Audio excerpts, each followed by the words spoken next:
Before we conclude our program now, we want to answer a few questions that you submitted either when you registered or we had added. So let's actually just get right into the questions. The first question is, why don't we see more franchise opportunities in other industries like fashion or convenience? I think I'll take this one. You know, there's definitely certain industries that are more easily franchised than others. And actually, Sean talked about that quite a bit. Some just don't duplicate well or not profitable enough. And some have other limitations. So take the fashion industry, for example. You know, there's many brands, Gap and Levi's and Gucci, but they all typically are owned by just one or two companies in a country. And that's because that conglomerate grabs all of the best real estate in the malls and the high streets. And those groups already exist even throughout Asia. So there's just not very much opportunity in fashion. So that's why you don't hear about it very much.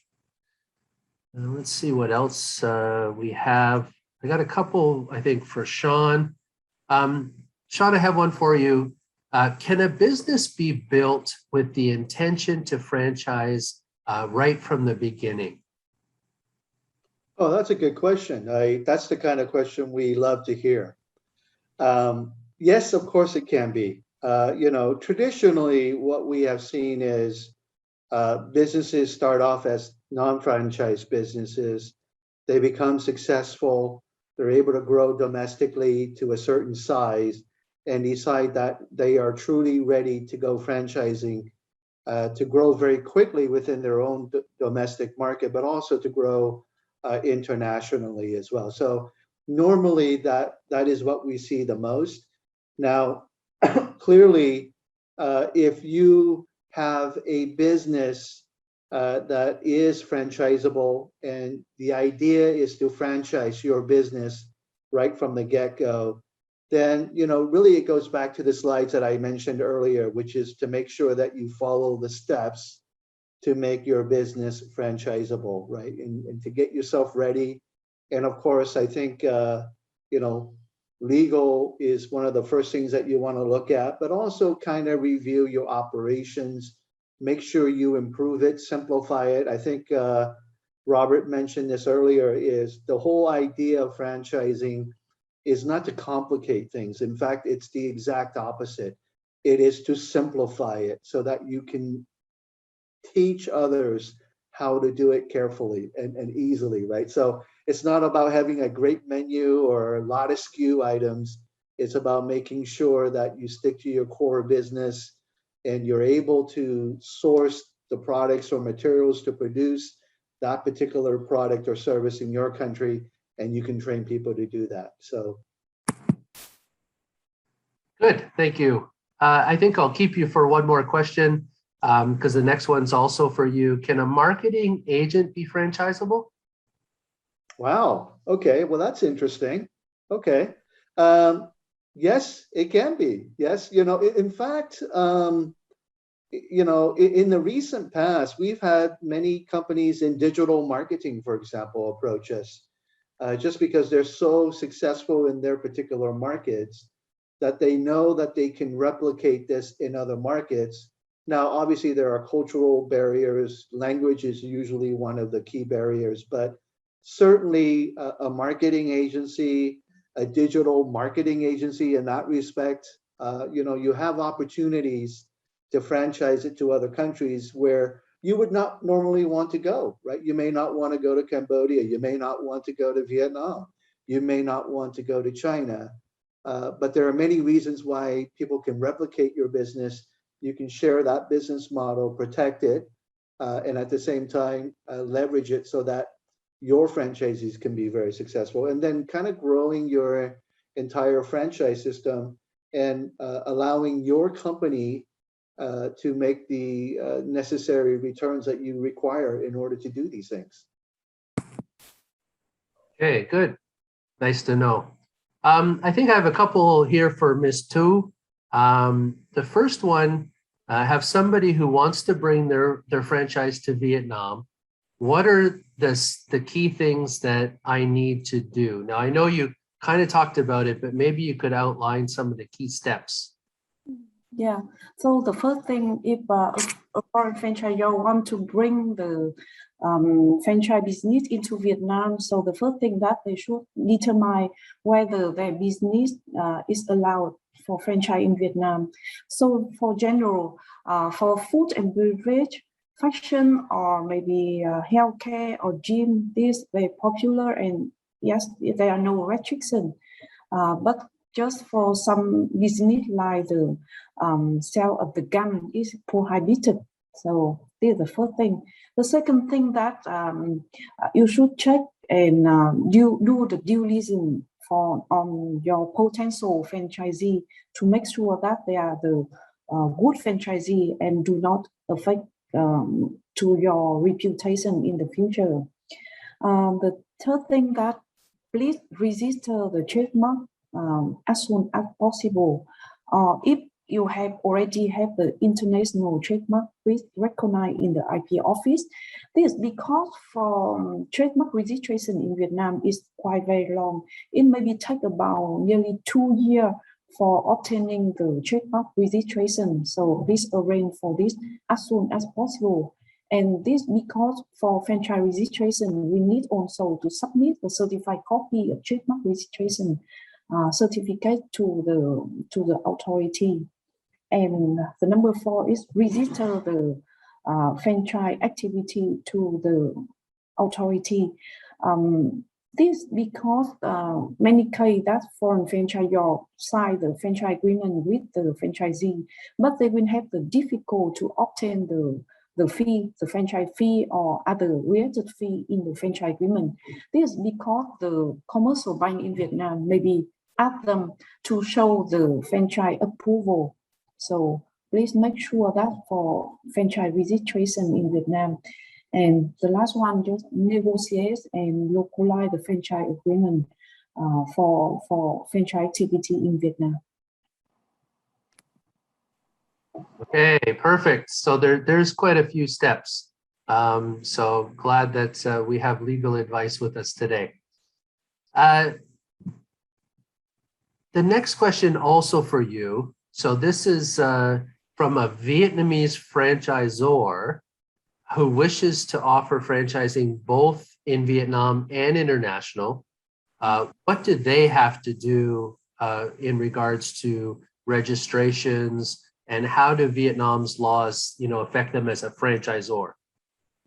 Yeah, actually, the Vietnam law do not require the local franchisor to register for domestic franchise or for international franchise, but they will require you as a franchisor to notify to the local Department of Industry and Trade for their activity. But in practice, it is not common. And further, you should be sure for the comply with regulation about the tax or the other matter. And in general, if you are the Vietnamese franchisor and you will bring your brand to overseas, so you need to comply with the law of the country where you deploy, you bring the franchise activity. Yeah. So they make it a little bit easier for Vietnamese than they do for the international. The next question is, do the advantages of buying a franchise really outweigh the costs and restrictions? Isn't it just better to do yourself? That's a great question. And actually, I'll take this one. And we get asked this, quite a bit when a potential investor is looking at the fees that they have to pay. And there's definitely some advantages to doing things yourself. And actually, Sean reviewed some of those. But, personally, I've both invented my own concepts. I've also purchased franchises in 3 different industries now. And when I look back at the hard work and the investment in time and resources and finances to do it myself, compared with paying the fees, doing it myself was always more expensive because you're starting on step 1. Whereas when you purchase a franchise, you're kind of starting on step 11 because they've already done step 1 through 10. And so actually, you really get a jump start on everything that you do. And actually, when I also look back at the final results, the final product, the franchise brand was always better because they're more experienced. They've done it in more places over more locations. They just have learned all of the ways to maximize their revenue, to minimize their operating expenses, basically to give you a better bottom line. So they actually end up saving you money at the beginning, and they save you money, on a normal operating daily basis as well. So I would say that it's not better to do it yourself. And the next question is probably for me as well. Our company is looking to diversify this year. What really is the first step? Well, that's actually an easy one. You should call us. I know that sounds a little funny, but just like when you would call an electrician if you need electrical service, when you're looking at franchising, you should really call a franchise consultant because we're going to help you walk through. We don't charge you any fees. It's our part of our jobs, and helping you, not make any mistakes along the way, pointing you in the right direction is something that we do on a daily basis for many people, and we'd be happy to do it for you. Let's see what else we have. Maybe back to Sean. What are the hidden risks for franchisor and franchisee? Wow, that's a loaded question. I think there, like in any business, there's always different types of risk, right? In terms of hidden risk, it may be things like, making sure that before you buy a franchise, for example, that you get the ability and the opportunity to speak to other franchisees of the brand, right? Maybe they're in the same country, maybe they're in the same city, or maybe they're in nearby countries. Whatever the case might be, do your due diligence, spend some time, spend some money, speak to these people, even if you have to go and visit them. And you may want to visit them and speak to the franchisees of those franchisors by yourself. You don't necessarily need the franchisor to be there with you, right? In fact, if the franchisor is not there, the franchisee of that franchise system is going to be more honest with you, right? And so I think that's certainly one way to do it, and we certainly highly recommend that. We have many clients around the region today that are just waiting to go to visit our clients in the US, in Sweden, in Singapore, in Thailand, right? But obviously we're not able to fly at this moment. So I think that's a great idea. From a franchisor perspective, I think it makes a lot of sense to really understand and do some background checking of the candidates, right? If you're getting to that point where you're serious about offering franchise terms and conditions, and before signing a franchise agreement, do your due diligence. Ask law firms like Tillicky and Gibbons to do a background legal check to see if these types of companies have any issues legally within their markets, right? Ask us, right? We are very familiar with many markets around the region. We have franchise consulting partners on the ground in many countries, whether it's India, Pakistan, Korea, Japan, Taiwan, or Singapore, or Malaysia. There's widespread coverage, and we're able to perhaps give you our feedback on the ability of these types of organizations again. So I think do your due diligence, don't penny pinch, do the right thing, register your IP early, make sure that you understand who you're getting in bed with or into a marriage with, right? Because a franchise agreement can be for 5 years, it can be for 10 years, it can be for 20 years, right? And it's longer than most marriages last in the US. So you want to make sure you do your due diligence.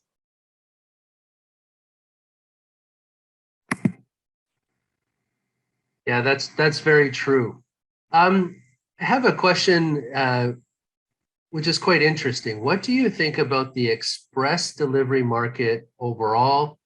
And are there any tools to evaluate P&L at the basic level when investigating a franchisor?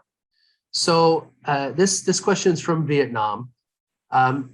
On the express delivery market, it definitely has potential, but I think that's a question that we would prefer to, answer on a one-on-one call. So please reach out to our team, and we'd be happy to discuss in very detail about that market segment, because we have some solutions for you. On the more general question, you definitely want to evaluate the business model to any franchise before you purchase.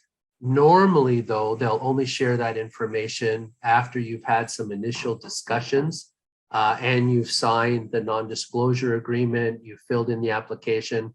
If it looks like the franchisor and franchisee are on the same page and this is going to go forward, then normally they have a business model template with some, industry averages for their stores or their business. And really, they can help you do the business planning because it's in their best interest to make sure that you're going to be profitable. And we're actually doing that with several of our clients right now to make sure that at the local pricing and in the local market, it's going to be profitable both for the franchisor and the franchisee. There's another question. If I'm an individual and have less experience in some industry, but see that it will develop in the market, how can I meet franchisors' expectation? Sean, you want to do that one or you want me? Either way, Robert. Go ahead. Okay. Thank you, Robert. No, that's a great question. I think, this question comes up more often than not, actually. Many times, of course, we get inquiries from very big companies that have very experienced franchise professionals and executives, and they know exactly what they want and how they're going to do it. And then we get entrepreneurs like this person who just asked us this question. And I think the number one thing you got to make sure you start off with is you got to have sufficient capital, right? We're not saying enormous amounts of capital, but whatever the minimum capital is that franchisors require, it is often best that you meet more than just a minimum in order to begin the discussion. Because if you're not meeting the financial requirements right from the get-go, it's going to be a very difficult discussion with any franchisor. So the assumption is that you're financially qualified. Now, from an experience perspective, not having experience in that particular industry or the franchisor could actually be an advantage, right? Like, for example, we work with many large real estate companies, smaller real estate companies, and they're looking to diversify in education. They're looking to diversify into food and beverage. And what they bring to the table is their expertise in real estate and getting access to good real estate, right? Whether it's their own or through a network of partners, or whether it's through the open market, regardless. So if you have a certain skill set that can be leveraged into another franchise business, I think that would be looked upon as being very, very positive. Now, every franchisor is going to require that you develop a franchise business plan. So again, do your own research, ask the right questions with the franchisor, talk to their franchisees, and if you need assistance with that, certainly talk to people like us to help you with that. And when it comes to franchise negotiations, and you get that 50-page, 100-page franchise agreement, certainly we can help from a commercial standpoint, but I think you're going to need actual legal help from firms like Tillich and Gibbons, right, that are well-versed in very complicated franchise terminology in agreements. I hope that answers your question. It was enough for me. So if it isn't enough for the person who gave us that question, please feel free to reach out to us and we'll explain in more detail. Ms. Tooth, I think the next one's for you. What are some of the franchise terms that are usually negotiable and which ones are not usually negotiable? I mean, you said that it is possible to negotiate the agreements, but I think there's some things that you can and some that you can't. What do you think? Yeah, interesting question. Actually, the recent regulation does not have much restriction on the term and condition under the franchise agreement for party negotiates. Actually, party can negotiate about their right and obligation of both franchisor and franchisee. The cost and the fee expense for related to the franchise activity, reporting or monitoring, communication, or the condition for terminate of the contract. But actually, under the franchise agreement, it may be also related to some other laws, such as the competition law or consumer protection law. So you should check with the local lawyer to ensure that the provision under the franchise agreement does not violate the local law in this matter. And for the term and condition that not negotiate, actually this is only about the note that you should take care of. For example, like Vietnam requires that the franchise agreement must be made in Vietnamese. So this means that in addition to the foreign language, such as English, the franchise agreement must also made in Vietnamese, because the lawmaker may worry that a lot of in previous many medium enterprise are not fully understand the English, so they require that the franchise agreement must be made in English.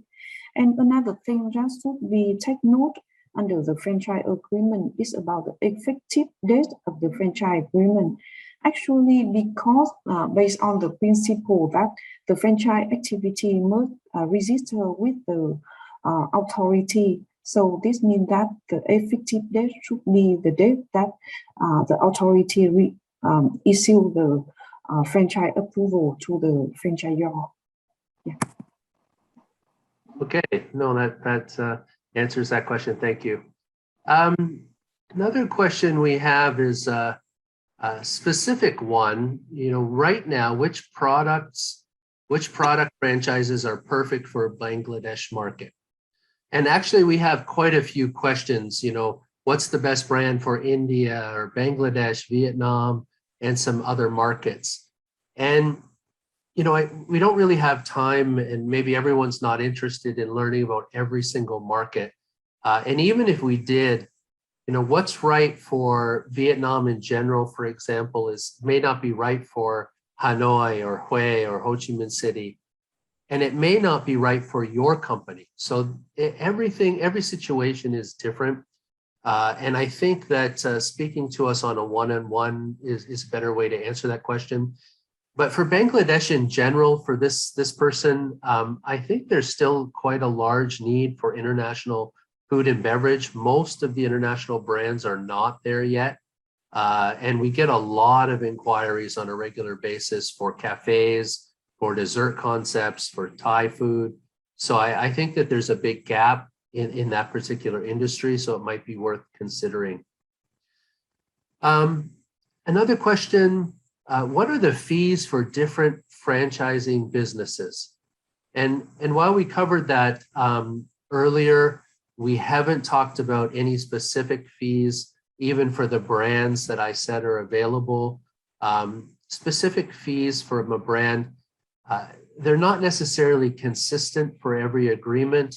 The price you would pay for a territory, let's say for South Vietnam, is going to be very different than the entire country of Indonesia, or a certain part of India may cost a different price than a different part of India.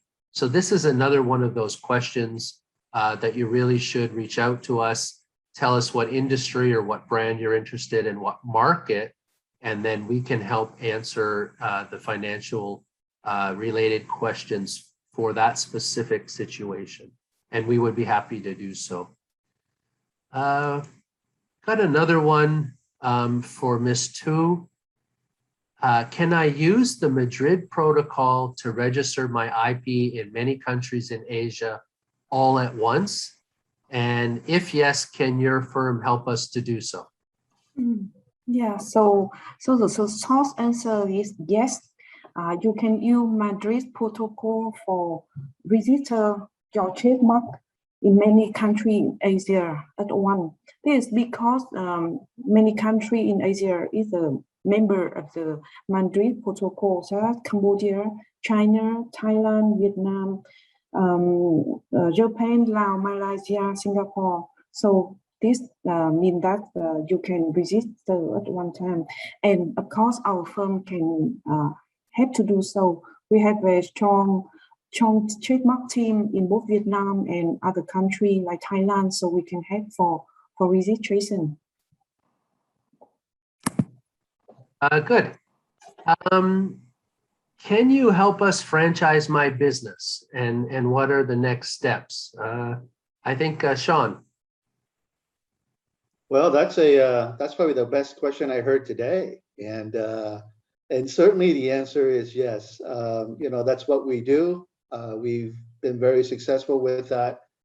We represent both large and small brands from all around the world. So depending on where you are, we can certainly give you more feedback on how franchise ready you are as well. So yes, reach out to us.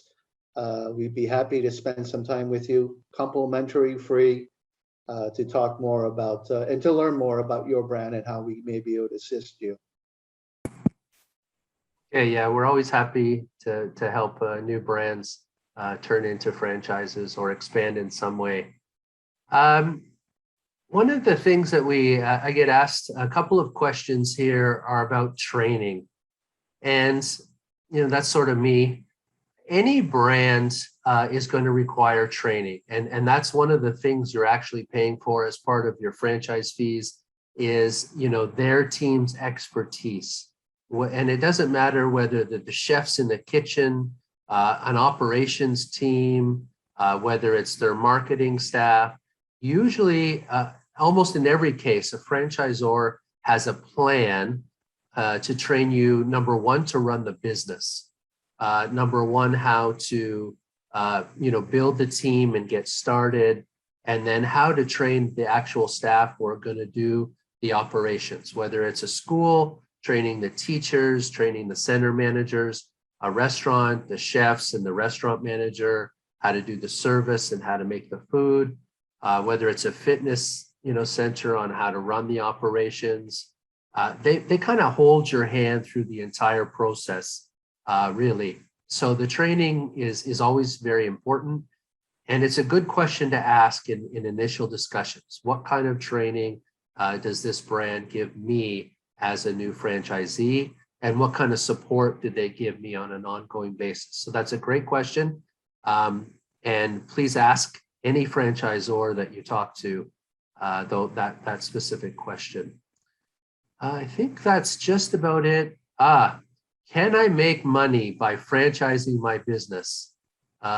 This one for you as well, Sean.